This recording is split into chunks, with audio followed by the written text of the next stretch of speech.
সারা দেশে মৃদু থেকে মাঝারি তাপপ্রবাহ চলছে। এই তীব্র গরমে দক্ষিণাঞ্চলের মানুষ বেশি অসুস্থ হয়ে পড়েছেন। এছাড়াও দেশের বিভিন্ন হাসপাতালে বাড়ছে শিশু রোগীর সংখ্যা। খুব বেশি প্রয়োজন ছাড়া বাড়ির বাইরে না যাওয়ার পরামর্শ চিকিৎসকদের। এদিকে তাপমাত্রা আরও বাড়তে পারে বলে জানিয়েছে আবহাওয়া অধিদপ্তর।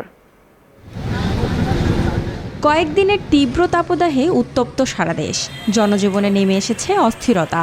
এ অবস্থায় প্রতিদিন দক্ষিণাঞ্চলের বিভিন্ন হাসপাতালে বাড়ছে গরমজনিত রোগীর চাপ। বিকাশে কম খরচে ক্যাশ আউটের লিমিট বেড়ে 50,000, প্রিয় এজেন্টও 2টা। হাসপাতালের বহির্বিভাগেও রোগীদের দীর্ঘ লাইন চোখে পড়ার মতো।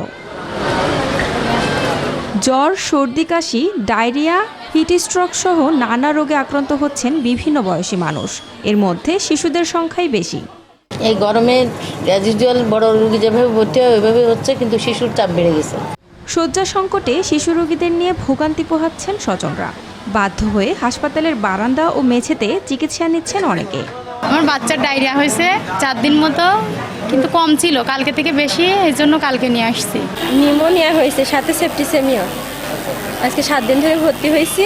তাপপ্রবাহ থেকে সুস্থ থাকতে সাবধানতা অবলম্বনে পরামর্শ দিচ্ছেন চিকিৎসকরা। আপনারা বাইরে যদি যাওয়াই লাগে ছাতা, হ্যাট বা সানস্ক্রিন ব্যবহার করে বাইরে যাবেন। অতিরিক্ত গরমে না যাওয়া এবং যথেষ্ট পরিমাণ পানি বা পানি জাতীয় জলীয় পদার্থ পান করা, আমাদের এটা করতে হবে।